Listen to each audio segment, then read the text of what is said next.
questions up during presentation, or just at 3:30? Thank you. Absolutely.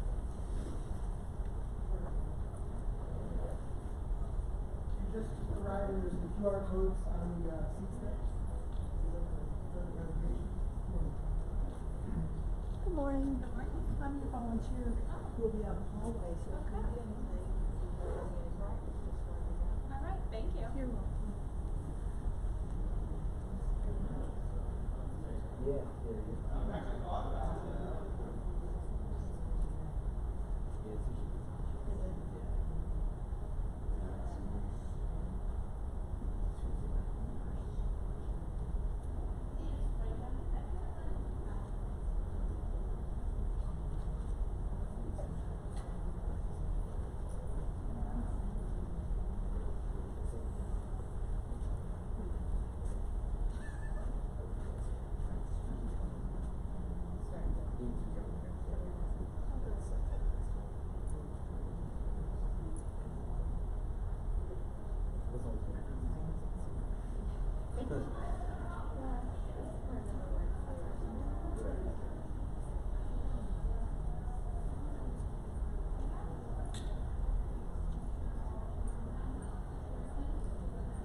There are QR codes or tiny URLs. Our link is also in our presentation on the app, so that you can get to our presentation that we have up here on the screen any way you like.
There's some QR codes on the chairs.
Our school mascot's a panther. And we have a PBIS, which is a roar. Oh, really? No, where are you from? Nelson? Where is it? Nelson? Delton? It's Pot County. Okay. We're from York County. Oh, okay. Yeah. Yeah.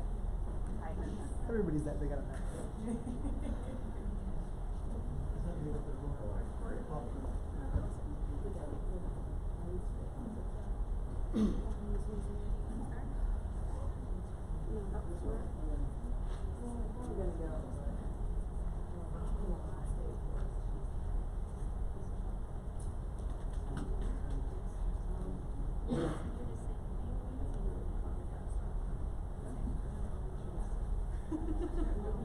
Good morning, everybody. Thanks so much for being here. My name is Matt Monahan, and I'm one of 3 of the teachers here from Central York High School presenting on our self-paced social studies options. I'm Stacey Peterson, and like you said, we are from Central. The 3 of us are social studies teachers, but we're pretty sure the stuff we're going to share with you today isn't limited to just social studies. So if you're a little afraid now that we said we're social studies, don't be afraid. I'm going to use the microphone because I don't feel like yelling. I'm Monica Paget, so thanks so much for coming. Okay, that wasn't for us. We're super excited because we did not expect so many people to think that we knew what we were talking about. So thank you for showing up. We hope we get something useful out of this. And please feel free to log on to our Padlet here. You can log on through the QR codes and the tiny URLs that are kind of floating around. Or if you go to the session documents through the app, you can also access the Spark page. Excuse me. So we have that Padlet set up as a back channel. You're welcome to post any comments or questions in there. One of us will be kind of scrolling through that throughout the presentation. So feel free to put some information on there. So we just want to give you a little bit of background about what our self-paced social studies courses look like. We have a couple different options right now. We're in that segment of the school year where students just signed up for the classes that they want to take next year. And then our principals will go through and make the master list and get us our schedules. So we're kind of in limbo at the moment for what this is going to look like next year. But this year we had a couple options that we were able to offer students. Right now our graduation requirements for Central are 9th grade American Studies, 10th grade World History or Global Studies, and 11th grade Civics or Foundations of Citizenship. So we took those 3 required courses and we put them in this self-paced format. And we were able to offer students either 3 courses, all of those courses in 1 year at an accelerated pace, 2 courses in 1 semester at an accelerated pace, or just 1 course in 1 semester. Excuse me. And so for us, we've been able to kind of manipulate how the curriculum and how the instruction lends itself to working for those courses. So we're going to show you how we kind of came up with this today.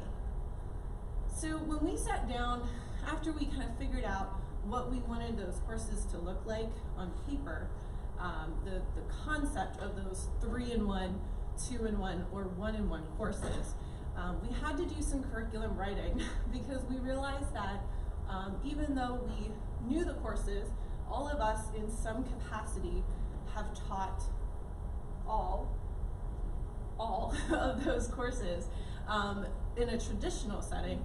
And we realized that when we sat down to write curriculum for what the courses were going to look like, we needed to revamp some stuff.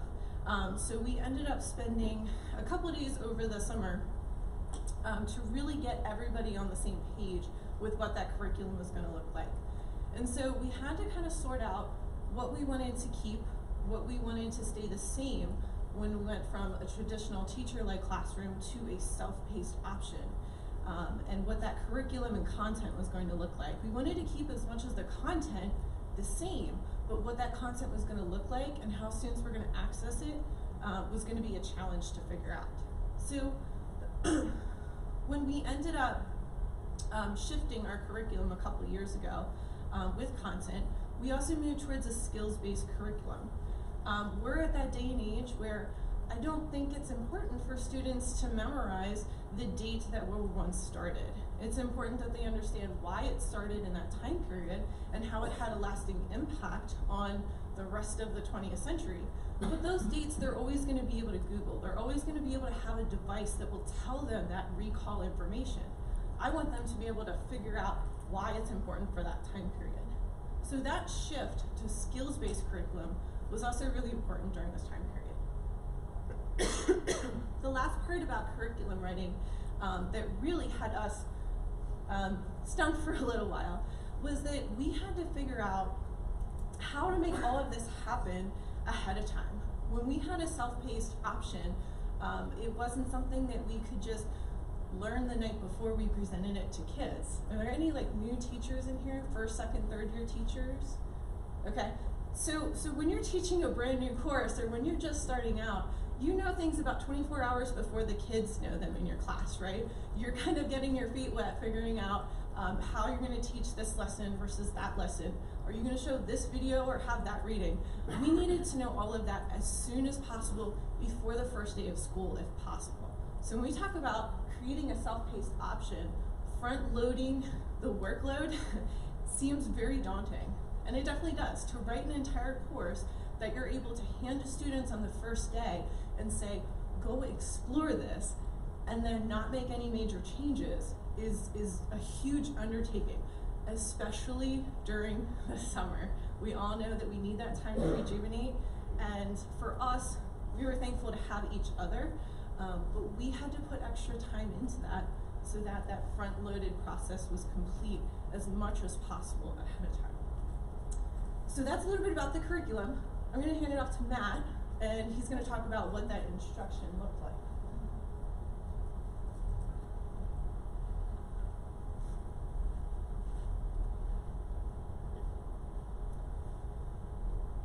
When we talk about getting the self-paced course ready, there is an attractive piece to trying to have the whole course ready, but in experience, what we found was we were rolling out units at a time.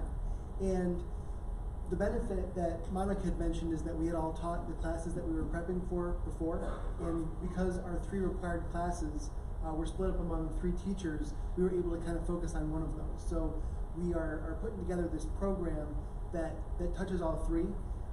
With the self-paced curriculum, it's important to understand that it doesn't have to be more work for us than it is for the kids. And what we do is take what we're doing in a traditional class and kind of put that through and adapt it as the self-paced class. So it's important, because this was new to us and also new to our students, that we spent the first couple of days just kind of hashing out what this was going to look like. And to be honest about it, we were trying to figure that out as we were going. So we were really kind of helping students understand what these social studies thinking skills were, and doing an activity that Stacy calls skills in a bag, and going through and just kind of explaining, what does it mean to do interpretation, to look at context, to look at patterns, what are we looking at with continuity and change over time, just to kind of explain some of that language, because we are going more of a skills focus. Talking about what an ACE response is, and we were speaking with some other educators this morning. There might be different acronyms for the ways in which we put together writing responses, but our ACE responses are, it is answer, cite, and evaluate. So we want to make sure that when they're writing, they actually answer the question, they cite their evidence, and then they're coming up with an evaluation that connects that answer to the evidence. So kind of talking about what we're looking for, doing some practice with that. We have worked in these Friday reflections. So with a self-paced class, the challenge is, and we found this all fall, in a traditional class, I'm more apt to be kind of on my students, keeping them on track and making sure, because we got to go, we got to get to the next thing. With self-paced, it involves a certain level of letting them go at their own pace and not jumping in necessarily when I feel like I want to. But those Friday reflections are a way for them to kind of look at the week and say, this is what I got done this week, this is what I plan to get done this week, and this is where I need to go next. So one of the things that is very important to us as teachers of a self-paced program is that the students have those supports. It's not an online class, it's not a cyber class, it's a self-paced class that we support them. So we do meet face-to-face with our students every day. As far as the Google Keep goes, maybe you could say a few words about that. So Google Keep is an online post-it note. We learned after the first semester of doing this that students, although we were holding them accountable by having them turn in assignments, we were finding that they were falling behind the pace that we suggested for them. It being a self-paced course, we wanted students to be able to figure out how to manage their time themselves. But they were having an issue understanding the fact that, okay, I actually accomplished this in the 75-minute class period that I have, and I really should have accomplished more. So I found this semester Google Keep, and Google Keep, like I said, is an online post-it note. And using Google Keep, they have to update it every 24 hours. So the last 10 minutes of class every day, I say to them, okay, I need you to update your Google Keep with what you have accomplished in the last 24 hours. It helps keep them honest. I've actually had a few students this semester who have said, ooh, I didn't accomplish as much as I thought. And so that makes them realize that they need to actually do a little bit more for homework tonight when they go home, so that they can keep themselves honest and keep themselves on pace for the outline and the amount of time that they have available to them.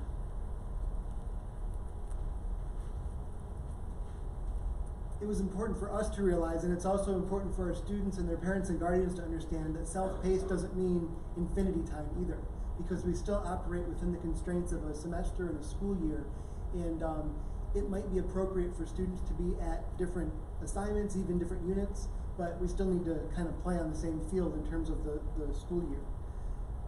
The skills assessments are something that we'll speak a little bit more about when we talk about assessments, but a big part of our planning, a big part of our instruction, and a big part of our evaluation, we did have an opportunity to do a lot of team grading together, is really focusing on those skills, the things that Monica was speaking about at the beginning, the things that we want them to take away from these classes when they forget the content, the things that they are able to do, and hopefully the things that will apply to other disciplines as well as social studies. At first, our experience definitely didn't look pretty. It's getting prettier, but we wanted to make sure that as we're putting these units together, that there's some consistency. And we found that as students started to get the program and started to understand kind of the flow of units, it got a lot better as we went through. We have a list of readings that students need to go through. Now, in our experience, and certainly in mine, I have students in my self-paced units doing more reading than they would be if they were in a teacher-directed class, because some of my instruction is going to be direct instruction, even if it's less than I was doing at the beginning of my career. If I'm teaching history and I'm teaching stories, there is a certain amount of speaking that I do in front of the class. In a self-paced class, that's not appropriate. So I need to find readings and videos and things that they can do that will help them put the content together. So finding good readings from good sources and kind of modeling what a good source looks like is important. Having notes, whether it's screencasts, whether it's videos, that's important. If I do some direct instruction and might go through a few slides, putting that into a screencast that's accessible is important. And then having the practice with the skills. The way that our grades were assessed, they were really kind of geared more towards the skill assessments at the end of the units. And we also had some practice, some preparatory assignments as well, so kind of prepping them to do those skills. And we'll talk more at the end again about how our culminating assignment is really kind of a skills-based portfolio. We also found that it was extremely important to write instructions in a way that made sense. Now, that seems pretty obvious, but when we are not going to be meeting with every student, as a group every day and explaining all the instructions for each assignment, good instructions really are essential to making sure that the students have what they need.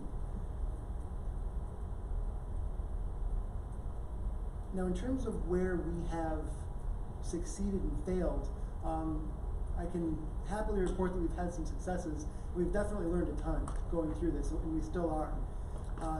One of the things that was a fail, in our opinion, was allowing students to pick a prep assignment to be exempt from. Again, one of the big challenges that we were facing was how much work is an appropriate amount of work for students in a high school at an honors level to be doing.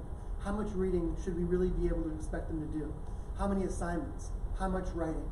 So one of the things that we tried was we had several prep assignments, and that could be anywhere from 5 to 7 prep assignments for a unit, and then we had the skills assessment.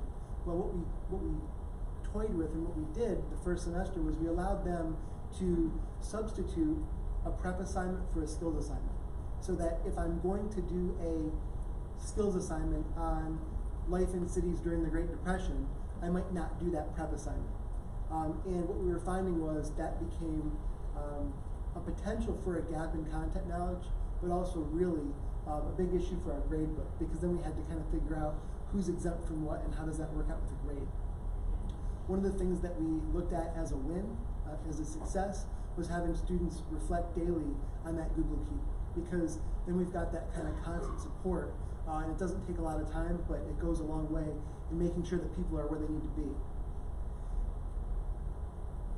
When we didn't post the skill assessment categories in Schoology, that was a fail, because if we're really trying to drive towards skills-based instruction, skills-based assessment, if we're not staying on top of that, then it's a little bit of a breakdown in communication.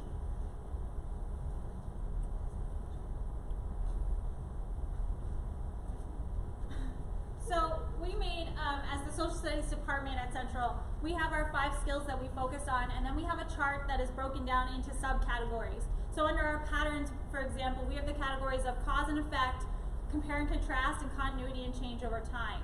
By posting that chart, that lets students be able to know where their skill actually fit. Because a lot of times they'd come up to us and they'd be like, I want to do a compare and contrast. And they're like, I don't know where that goes. And I'm like, it's a patterns. So we quickly replaced that skill assessment with the categories so that they knew what they wanted to do. They understand these skills. They've been doing them forever. We're just actually using the terms now in the classroom. But they didn't understand what submission box it should go in. So by posting that chart, that allowed them to understand the submission box with which to submit it to. We found it to be really helpful to adapt some of the preparatory assignments that we already use in our traditional classes, but also using unit assessments that have already been developed was a big win. And especially Stacy and Monica had a really nice menu of unit assessment options that they could draw from, and then we could kind of add to that unit by unit. And I believe in one of the examples, you can see where some of those unit assessments repeat and some of the new ones are highlighted in green, so students would say, okay, I have a new option for this unit. But what's the real focus of our district is this mass customized learning. That one of our catchphrases that you hear all the time is voice and choice. So we're trying to give students an option, especially in those unit assessments, to choose how they're going to be assessed and how they're going to show that skill. And that menu option is one of the ways in which we're able to do that.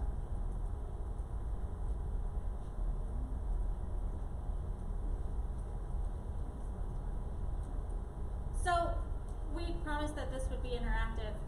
But the first one, back at curriculum, that Monica presented where it says click here. On our initial development of this, we liked the idea of social studies teachers and having these 3 consecutive courses that the kids would be able to intermingle and intermix our units. Because it's hard sometimes for 9th, 10th, and 11th graders to understand how these things ultimately connect. They end up seeing these courses as individual courses and not things that translate between each other. Oftentimes I'd have students, when I would teach World War I, and I would mention that Woodrow Wilson was the individual who went over and represented the United States for the Treaty of Versailles. The kids would be like, wait, he's the president, why did he leave? And I'd be like, I'd have to say, oh, you learned that in civics class, and that doesn't come until next year. So then I'd either find myself getting them off track, or I'd find myself saying, oh, you'll have to wait until next year. In self-paced, we didn't want to have to do that. If students had a question about something like that, we wanted to be able to say to them, well, why don't you go over to the president unit in civics and find out why? I have a few students this year that are able to actually do that. So if you click on this link here, it should take you to a Google Doc or Google Drawing, and you can actually shift our units around just by double-clicking on them. You have to file and make a copy because otherwise everybody's going to start changing everybody else's plans. But it was a lot to allow you to see that our 3 courses and all the units that we have lined up, and then if they shift them around, students can intermingle them as they wish, because it actually is convenient that our imperialism unit is also unit 2 of U.S. history. So if you understand U.S. history and you want to do the U.S. part first and then go to the world, you can. If you're more compartmental and you would rather just finish all of U.S. before moving on to the next course, you can do that as well. And then for our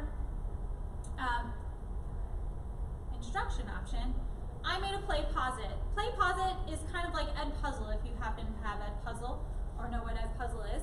Play pause it is very similar. It lets you screencast and record your own screen while you're talking, and then you can insert interactive questions that can occur throughout the video. And this is a way to check up on students. We use Play Pause It a lot in the course because Play Pause It will give us instant feedback of what students are understanding or not understanding. We can also reassign them the video, or if we find them struggling within the video, we can send them to a new video that will help to review the content that they may have missed before. So I created a Play Pause It that shows you our Schoology course. I opened it up and went through it. We won't play it here because it's like 10 minutes. But I put it there for you guys so that you could go back and look at it whenever you want, and feel free to ask us questions about it if you happen to view it later and you catch one of us nearby. Another one of the pieces that was really important for us to figure out is once we've front-loaded all of those readings and all of those preparatory assignments and all of the skills-based unit assessments, what do we do during the class period if our kids are self-paced? And one of the big roles that we are finding is that we're meeting with individual students on skills. We require that they set up, and we do a you can meet me, where each day we kind of pull.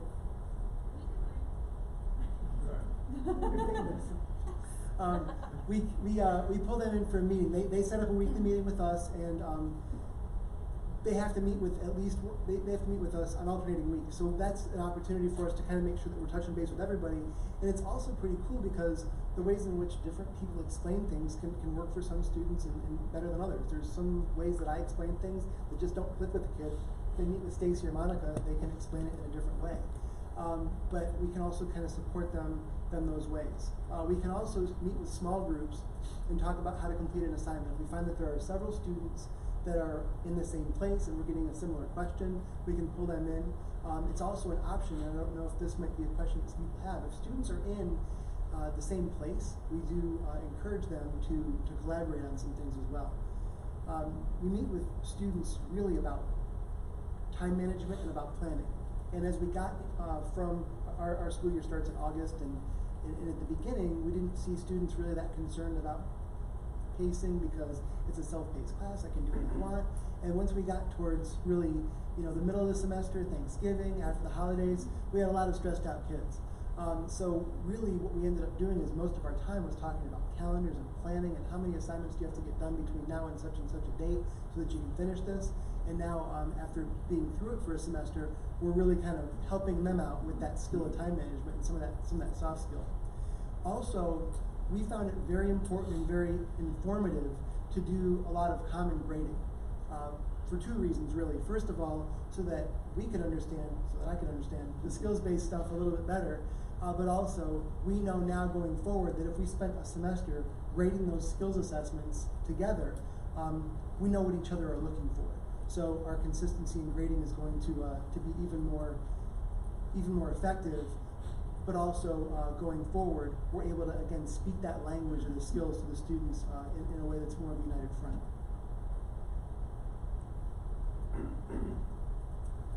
So we've had some question about our assessments on the Padlet. So hopefully between the Padlet and this, we'll hopefully answer all of those questions. So our grade book we've decided is weighted 25% to 75%.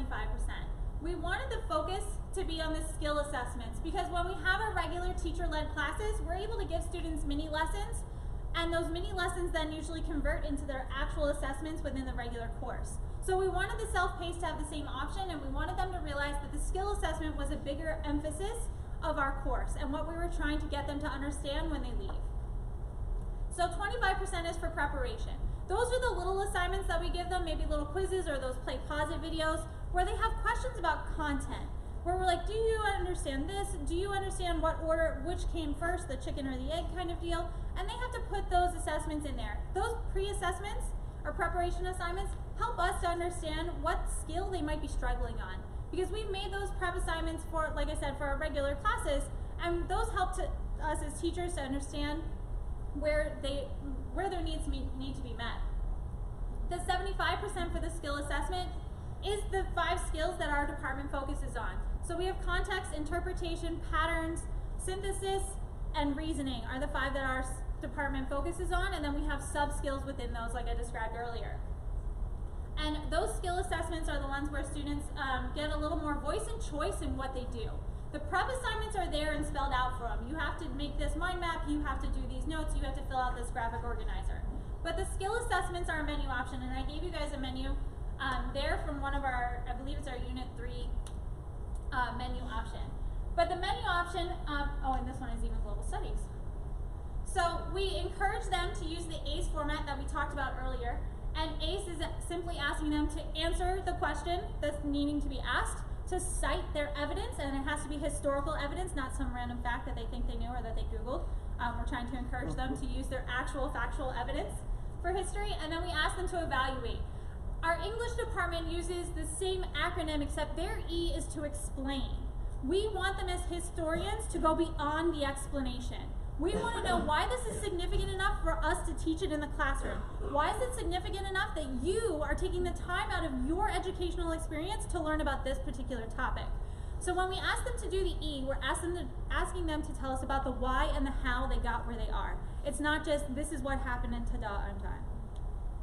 So on our skill assessment activities, we have this whole menu, and even at the very bottom it does say, got a better idea, see one of us to get it approved. We want them to have the voice and choice to do what is interesting to them. By giving them more learner agency, by letting them pick these things, they're more engaged in what they're doing, and we find that we have a better product to grade. And it's not so painful for them when they get a grade that they don't really agree with, and they're like, but I tried really hard, and I'm like, but you didn't evaluate. If they don't evaluate, they don't get to the A on the rubric. They can only get a B. So they are encouraged to do mastery learning through these skill assessments. And they're allowed to resubmit them as many times as needed. We'll give them feedback every time, and they can resubmit, and we'll regrade, and we keep going that way. Some students we've had submit assignments up to 5 times before they were able to get the A, but at the end of it, they're like, I actually learned a lot more than I thought. We also find that some of these individuals tend to be our freshmen, who are still kind of learning how high school functions and how high school works. But these skill assessments, all the blue ones of course, include links to examples or directions that we have available to them for them to be able to choose. I have a lot of students now choose to make their own play posits and will submit their own play posits, creating the questions within the play posits. And some of them are really good, so I could use them for future classes and I didn't have to take the time to make them. Funko Pops are a really popular one right now. If you've never done a Funko Pop figure, they're these little figurines that are super expensive if you go to actually buy them. But our students usually make them in historical figures, and then they have to make their historical figures have friends, and they have to make them associate with them. They have to give them accessories that help to display and show who they are and what they are. And then they have to write a character bio.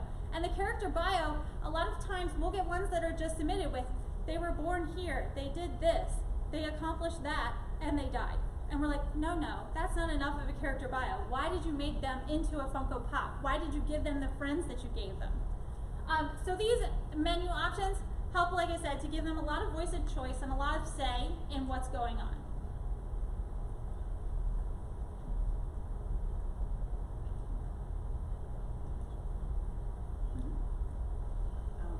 I've been on the Padlet and I see a lot of really great questions that I wanted to kind of address a couple of them.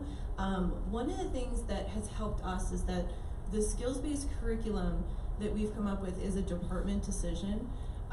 We are rewriting curriculum this summer soon, and that's going to be like the official mandated curriculum for the department, but it's definitely a buy-in.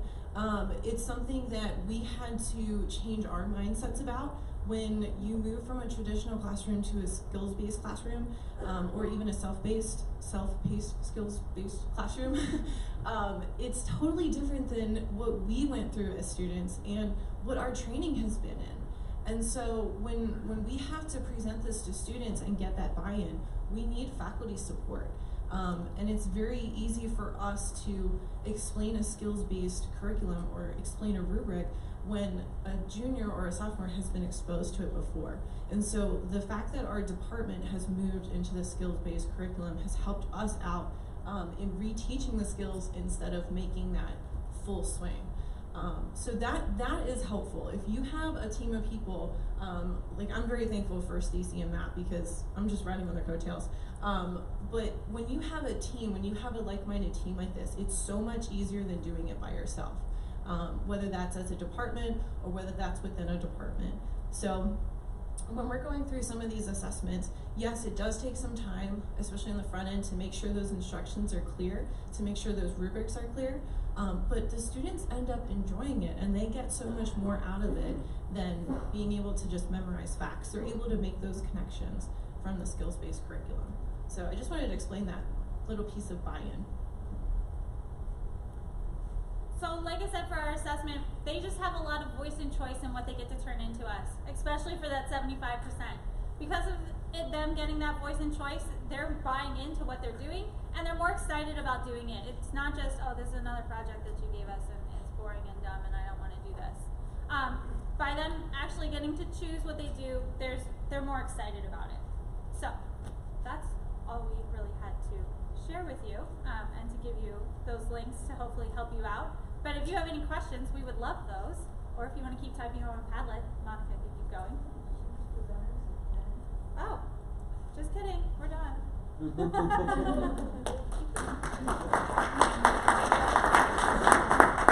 We'll leave the Padlet up in case you want to send anything to us throughout the day. We'll check back on it and try to answer your questions.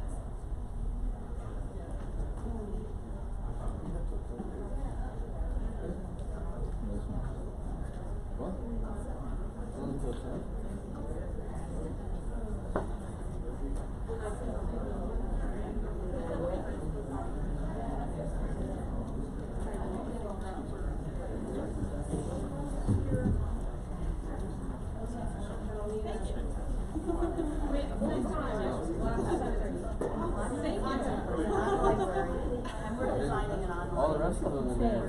Yeah, me too. And I know Michael. He was my sister.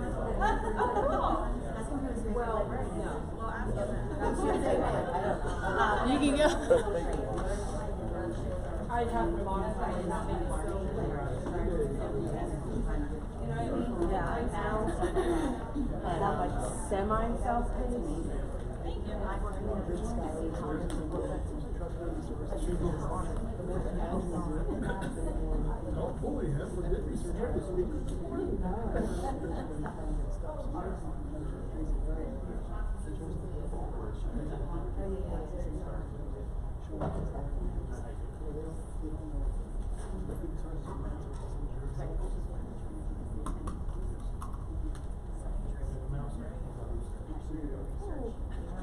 We ran up here, we tried to get it now.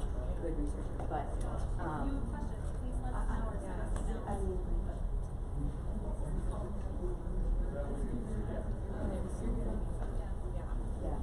yeah, Yep. I almost answered that as a pattern. Oh, thank you. But that was amazing. I love that thinking.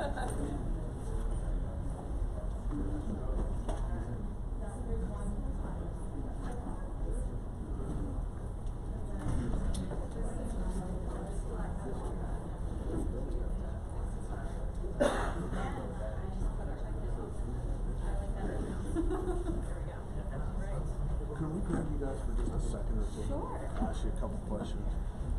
It's more than business stuff. That's fine.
You're from Norwin, right?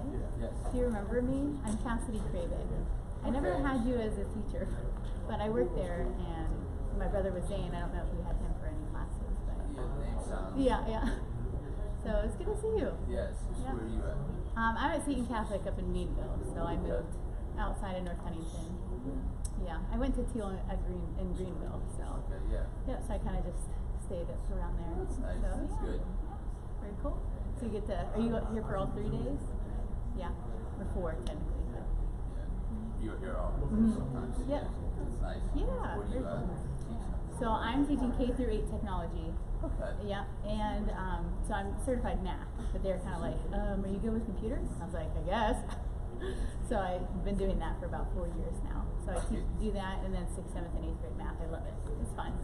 Technology's hard because it's always Excuse me, changing. everyone.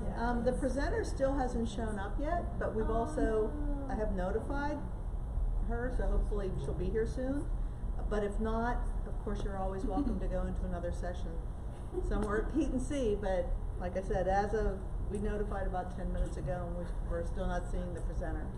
Did she respond back? They don't respond to me. I respond to a central person, and they respond. So I get a response back. Fortunately I'll for let this you guys one, she know has a as soon as I website. hear. So. Yeah, Oh, wait. so I jumped on that. This is you have a lot on your plate. Oh yeah, for sure. Yep. We're trying to, I mean, obviously we always want to update, but we're trying to go one-to-one with Chromebooks. So I'm trying to learn everything about Chromebooks and Google and all that jazz. I know a good foundation, but it's all these like weird tips and tricks. So it's like, you can do that. So it's beautiful. Yeah. That's what we're one-to-one too, but I think they're Right, right. I think it's pretty much one or the other, really, because there's other school districts near us that are doing the iPads too. So I think it's whatever like the trend is for the area. right. So. Which are most. Oh really? But Well, I mean, cost is definitely a factor. So. how big is school? Oh, our school's tiny. So I'm in the Erie Catholic Diocese. Okay. At a little, there's 130 some kids K through 8, pre-K through 8. So my classes are roughly 10 to 15 kids. Oh my gosh, it is so nice. But then I miss it too because I'm certified high school. So it's like I'm dealing with kindergartners once a week. So it's okay. It's alright. Well, that's what my wife does. K-5 computers at Hampton. And that's what she does. I'm certified K-12, but I've always Right. had high school. Yeah. And that's what she says. She never do it. Yeah.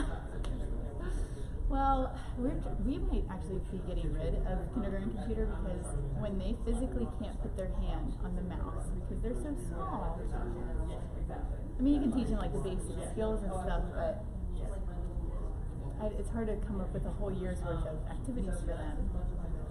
So Yeah. right now they're taking the alphabet in Microsoft Word. How often do you see those? So I see them once a week. So K through 8 is just once a week, 45 minutes. So I really can't get a whole lot done, but a substantial amount. So, and we incorporate technology so much in each grade that they're pretty with it by the time they get to 8th grade.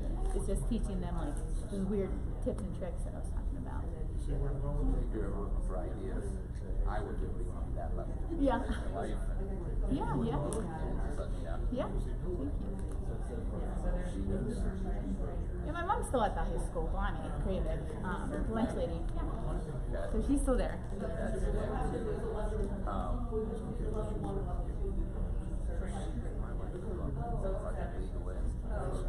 Okay.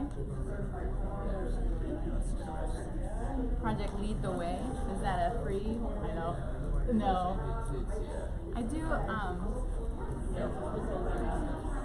yeah. Oh, okay.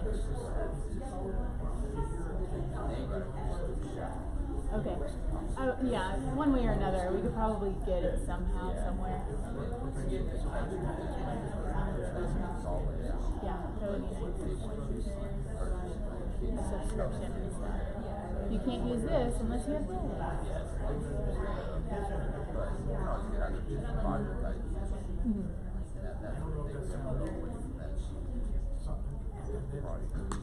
Right, yeah, right.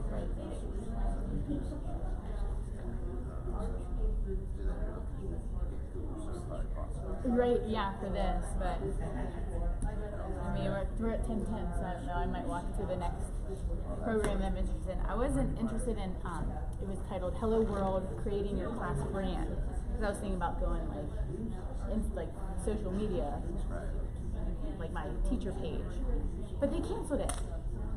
So now I have to figure out where to go.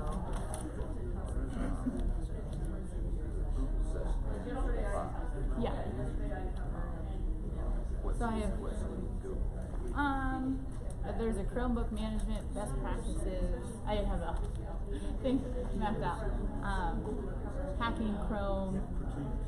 which I might, and then, or an instructional technology survival guide, which I think I might go to. That's in 304, so we gotta walk all the way back. So I think I'm gonna go there. That starts in 15, or, well, that's half an hour, so. It's a nice area. Oh, yeah, for sure. My mom got teal grass. Oh, yeah? Nice. Very cool. Nice little school. Mm.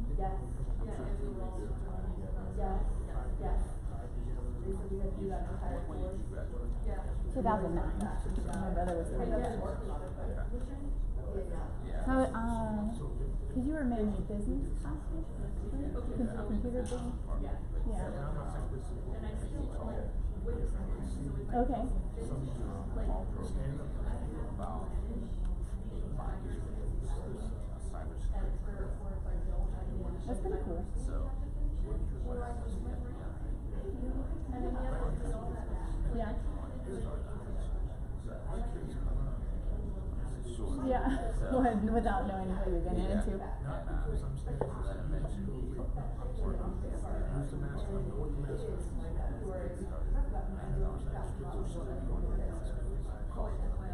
Yeah. So we offer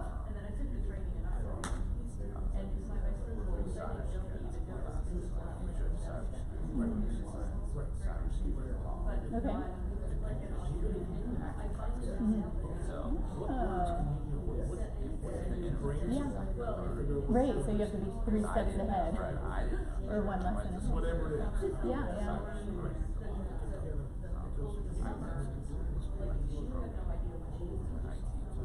What programming platform?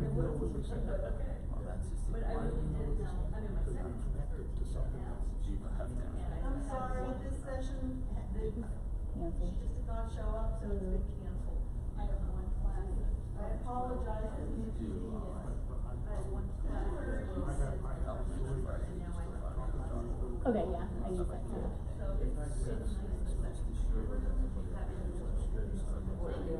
Absolutely. Pleasure to meet you guys. Nice to meet you. Okay. Okay.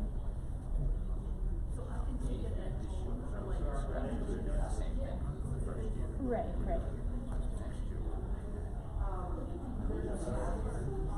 Oh, yeah, so I just looked into that. I've been using CodeHS.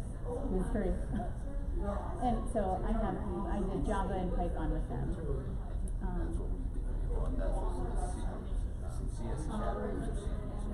Okay.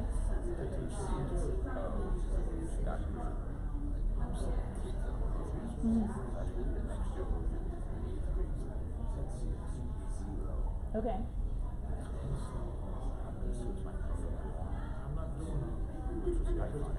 Yeah. Okay.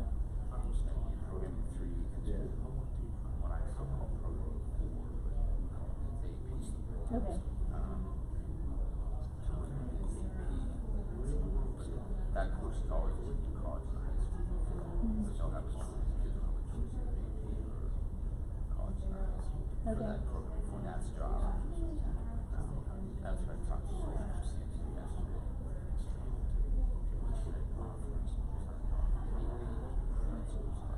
Okay. That's just. I was gonna go to that one, but I ended up picking a different one to do.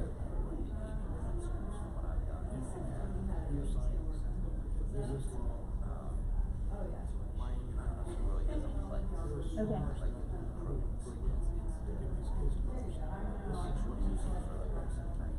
Okay, like an intro foundation type thing. Yeah. Okay.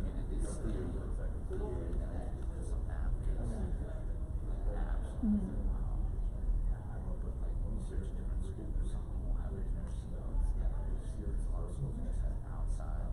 Kind of like in a random elective or whatever. And so, I guess like we're at CMU, like idea, like the professors involved, asking all the feedback they've got. Kids have like a programming background, like program 1 and 2, 5, like comes a lot easier. Right, right, yeah. But it's not designed Okay. So, I am so sorry. yeah, it would be- started at 10:30, not ended at 10:30. I feel awful. Hi, this is not how you get certified, by the way. Don't be late. Well, I'm glad I hung out. I seriously just went to check the room number and I'm like, why do I have 4 text messages asking where I am? And I'm like, Is that a oh. subscription or is that a free? So hi. Hello. Music to my ears. So my name is Okay. Corey. I am doing a really bad job of showing you how to sell yourself because being late is not the right way to get into programs. But we're gonna really fast forward. If you guys didn't see it, I did tweet out my Wakelet earlier that has the presentation slides and some other information to help you out. And we're gonna connect really quick. So, how many of you have started on any of the routes to certifications? Google Certified Level 1, Apple Teacher, Microsoft Innovative Educator. Okay, wow, this is really loud. Stop screaming. Yeah, I know. All right, so when you are doing these programs, the number one reason they're so awesome is the PLNs. I have learned so much from the people that I met through them, and stuff that you wouldn't realize. So for example, Matt Miller, who was our keynote speaker yesterday, he and I were in the same cohort for Google. So when I got there to Texas and I was meeting these people, I felt like a real big fraud. Because I was sitting in a room with people like Matt, people like Alice Keeler, people like Chris Avels, and then there I am, a Philadelphia classroom teacher that thinks they must have accidentally sent me the acceptance letter. And it's very interesting just to see the progress and see how much you learn from people and what you do. So, I'm not even connected. I have my HDMI plugged in, but it's not displaying, is it? Okay, well, so when you do these programs, the perks are great, don't get me wrong. I mean, one of the best perks is this little guy right here is my ticket to the Microsoft Education Exchange, which is a global conference in Australia that is taking place at the end of March. Oh, there we go. Thank you. So Microsoft is actually paying for me to go to Australia to represent the United States at a global conference. And it actually all started at P&C 5 years ago. I was sitting in a seat like you, watching Diane Krause, who might be watching this stream later. So hi, Diane. She couldn't make it today because she had the flu last week and she didn't want to be away from her kids anymore. So she went to school instead of coming to P&C. And she was sitting here talking about all these amazing things with Microsoft, and I'm like, wow, I don't even use Microsoft in my classroom, I use Google. So I started looking at all the Microsoft tools and I'm like, wow, these are amazing. So I got involved with the Microsoft program. And again, it's just interesting to see the differences, to see what's going on, and learn from all these people. So one of the things, for example, that I'm showing you right now, as soon as I have live closed captioning on my Google Slides, which is great if you have any students with hearing disabilities. I never even knew that existed. It's a newer feature, but I learned about it through the Google Innovators because one of the other innovators said, hey, does anyone know how this works? I just noticed it. And within 10 minutes, we were all talking on Hangouts, and we all saw this. Microsoft does the same thing, by the way, so you have live captioning in both. It does translations as well. So if you have a student that's in English as a second language, you can talk English, it will translate for you. These are skills that I learned through these PLNs, through these networks of other educators that I would have never known. So if you notice on my presentation, I do have a lot of these badges, but they all have different significance, and it's not about collecting the badges. I know I have a lot, but I don't go to everything. Like for example, I have the Donors Choose Ambassador. I haven't used Donors Choose in 3 years, but I'm still an ambassador for them because I spread the word. Donors Choose paid for my ISTE registration 3 conferences in a row. They also paid for me to go to Space Camp, and if you haven't gone to Teacher Space Camp, it is the best professional development week you will ever spend in Alabama during the summer. so the three major companies, Apple, Google, and Microsoft, they all have the getting started level and they all have the highest level. I am not an Apple Distinguished Educator, so I don't want you to think that I have all of these titles. I personally don't like Apple products. I have been on the record saying I don't like Apple products. Notice we're being recorded and I am telling you I have an Android phone, I have a Surface computer, and I do not like my Mac. Some people are the opposite. Each of these levels, you need to start with the getting started. So before you can apply to be a Google Innovator, you need to have your Google Level 1 and Level 2. Before you apply to be a Microsoft expert, you need to be a Microsoft educator. The entry level are very easy.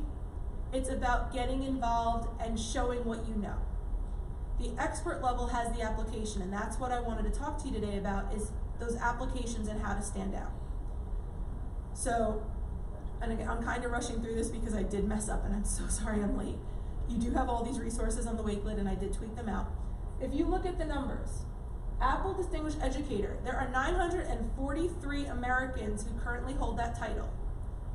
These are numbers that I found on the internet, so if they are wrong, I am sorry, we all know the internet lies.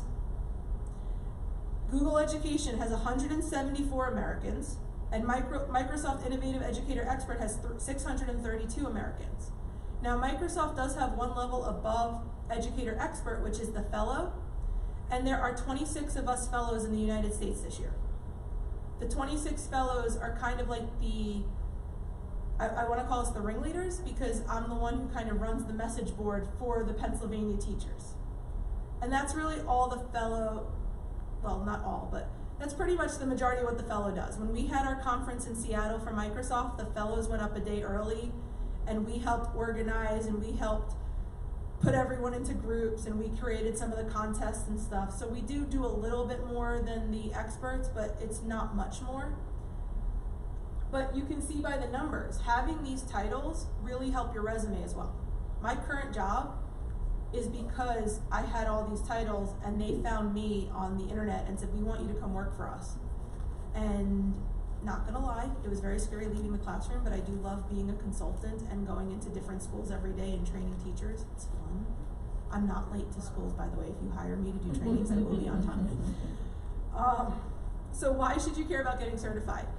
Getting certified is, again, it's all about those connections, it's all about that networking, it's all about the family.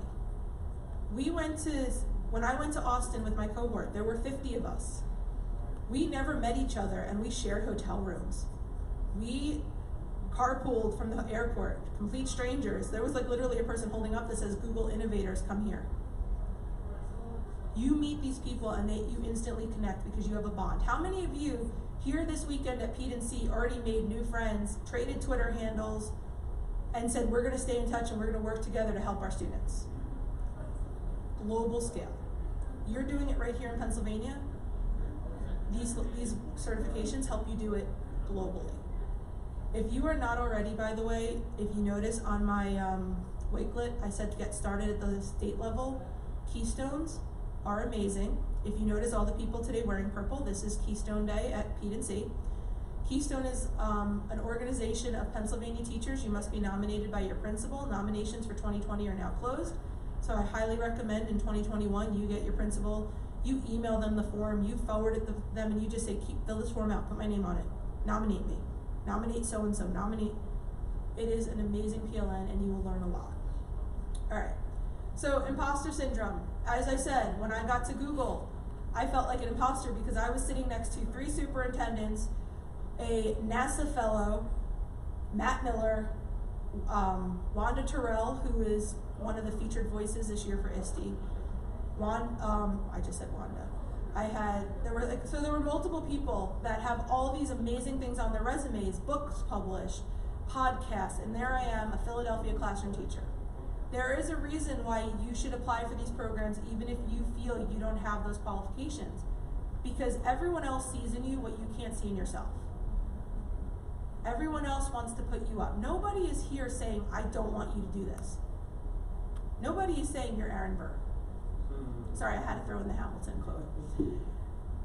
You want to be in that room, but don't feel discouraged if you're not in that room, because it took me 3 tries to get into Google Innovators. I applied. If you Google my name, you will find all of my failed videos. You will also find my Wheel of Fortune audition, which is crazy. But you will fail. The acceptance rate for these programs, Harvard's easier to get into. Look at those numbers again. That is how many people internationally have these titles.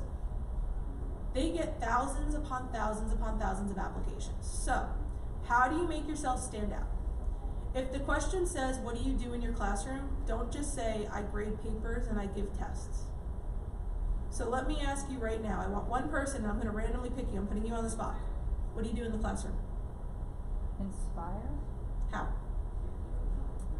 lead by example, Okay, can you give an example of how you lead by example? just showing excitement, whatever it may be, about That's how you're gonna building stand robots. out. You're gonna stand out by not just giving the cookie cutter answer of, I inspire my students to learn. You have to give the example. You have to give the concrete evidence. The same way you grade your students and ask for the proof and the examples and the back it up, you need to give that to the people judging your applications for these programs. They get a rubric. And so when you are one of the graders for these programs, you get a rubric and you'll get like 10 people. Anyone here ever grade the P&C? Anyone join the committee to grade the presentations and select what gets presented here? You know how you get that rubric? The rubrics for these programs are exactly the same. So if you have the person that says, how do you inspire your students? I teach them to read. You're not gonna get a 5 out of 5. And the competition is so strict or so competitive. If you are not getting the straight down 5 stars on every piece of that rubric, you're not gonna get it. And here's the kicker. These programs do to you what you are told never to do to your students. They don't show you the rubric. In fact, when you grade for these programs, you have to sign a non-disclosure agreement that you will not share the rubric. That's why I mentioned the P&C one, because that rubric you've probably seen, because that one's a little more public. That's how they grade it though. So they go down and they say, did this teacher give a good inspiration? I will also say this on those videos, nothing on the rubric for the video say, did they have good photography skills? I have seen people who have gotten into these programs sitting with their cell phone, like Jerry downstairs in his car, who get in, and I've seen people using green screens and all this crazy stuff and get rejected. So don't think your camera skills are what's gonna get you in. It's the content, it's the message. Be yourself, be strong, and ask other people to read your essays first. I just applied for another program myself. I'm trying to go to Pi Academy this summer in New Jersey. I had 4 separate people read my essays before I submitted the application, because I'm that paranoid about my bad writing. I'm much better than coming in late, but you want to make sure that you are doing what needs to be done. I thought I had another slide. See, this is why I did the half hour, not the hour, but I was able to do it even faster.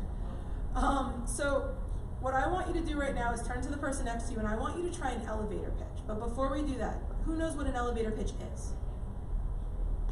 What is the elevator pitch? Your 30-second commercial for yourself or your product. Your 30-second commercial for your product. In the terms of these programs, you are the product. So you're right. A 30-second pitch about you. When you're doing a 30-second pitch, are you going to start with, hi, my name's Corey. I have a bachelor's degree in elementary education and a master's in educational technology. I love using Google in the classroom because... See? Thank you. That is a really good example. When you're the one judging and you're watching 20 of these videos, you don't want to sit there and drone on. If they don't get right to the point, you're going to just skip their video. I'm kidding. I watched the whole video when I did it. But, and I'm just letting you know, I have made videos for Apple. I have been rejected from Apple 3 times, probably because I go on the record saying how much I hate Apple products.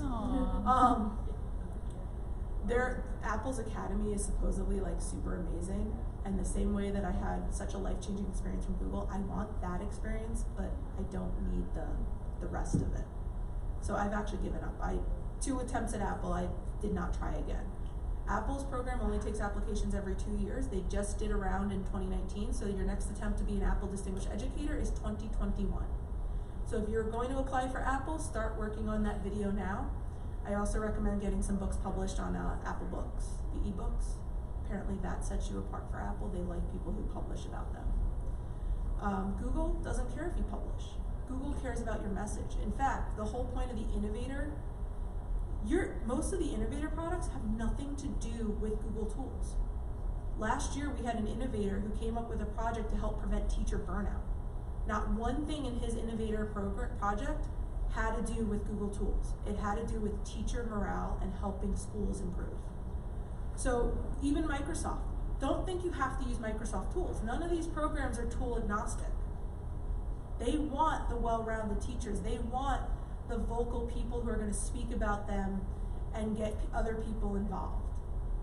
So be you, be strong, and again, be in the room where it happens. I love Hamilton, I can't help it. Does anyone have any questions? Because I really did rush because I feel bad. To get certified, is there a requirement to go to the cohort? Okay, yeah, great question. Microsoft does not require you to attend a program to become a Microsoft expert. They do have programs that they invite you to once you are an expert. Google, you do have to attend the program. So on the Wakelet, I posted a screenshot because Google just announced their 2020 cohorts. I'm not gonna lie, one of them is in Sydney, Australia. You are welcome to apply to go to Sydney, Australia. You are paying your own airfare to Sydney, Australia. So if you want to apply for that one, power to you. The one I went to was Austin, Texas. Last year they did one in New York City. Google will always do it where there is a Google corporate office. We are fighting, we are trying to get you guys one in Pittsburgh. We are trying, promise. So Google does it in their offices, and yes, you do have to attend. Apple, you do have to attend their summit. Microsoft is the only one that does not require the summit participation to attend. So if you are a fellow from Microsoft, that was on the fellow application, one of the things was I promised to attend the Seattle summit. Because again, the fellows were helping to organize the summit. But for the general MIEEs, they did not have to attend. In fact, there were only 200 teachers at the summit.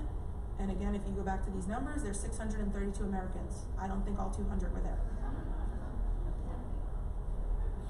Yes? If we're just in the beginning of this, okay. How do you get started? Excellent question. Where do you live, east or west coast of the state?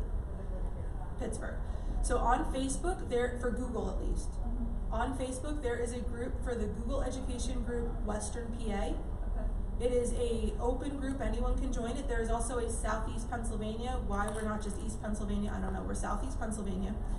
And both groups have Twitter handles and Facebook groups, and that's where you can connect with other teachers using Google to do like mystery hangouts, to study for the Google exams, all of that type of stuff. PAECT also is a great resource because I know we host a lot of trainings.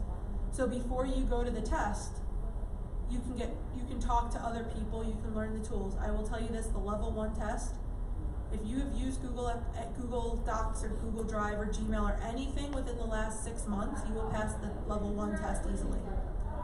The level 2 test is more the pedagogy. So the level 1 is the how to use it, the level 2 is the pedagogy. The Microsoft, you go to education.microsoft.com, and to become a Microsoft Innovative Educator, you have to earn points and badges on the education website. It's self-paced PD with like a 5-question quiz after each little PD. That's how you earn the points. Once you earn enough points, you can apply to be an expert. The expert application requires a SWAY, which is kind of like a website about yourself, and a couple other things. But it's not too difficult of an application for Microsoft. Any other questions, because they're lining up for the next session? My Twitter handle is on here. I've tweeted about this. And seriously, reach out. I'm so sorry I was late. I'm going to just keep harping on the fact that I was late because I feel awful. Sorry. I closed my keyboard and the screen went off. I know. I'm going to go back to the slide that has the Wakelet and the barcode just so you have it. There we go. So if you need the barcode or the Wakelet, and if you haven't used Wakelet, by the way, that is another amazing resource.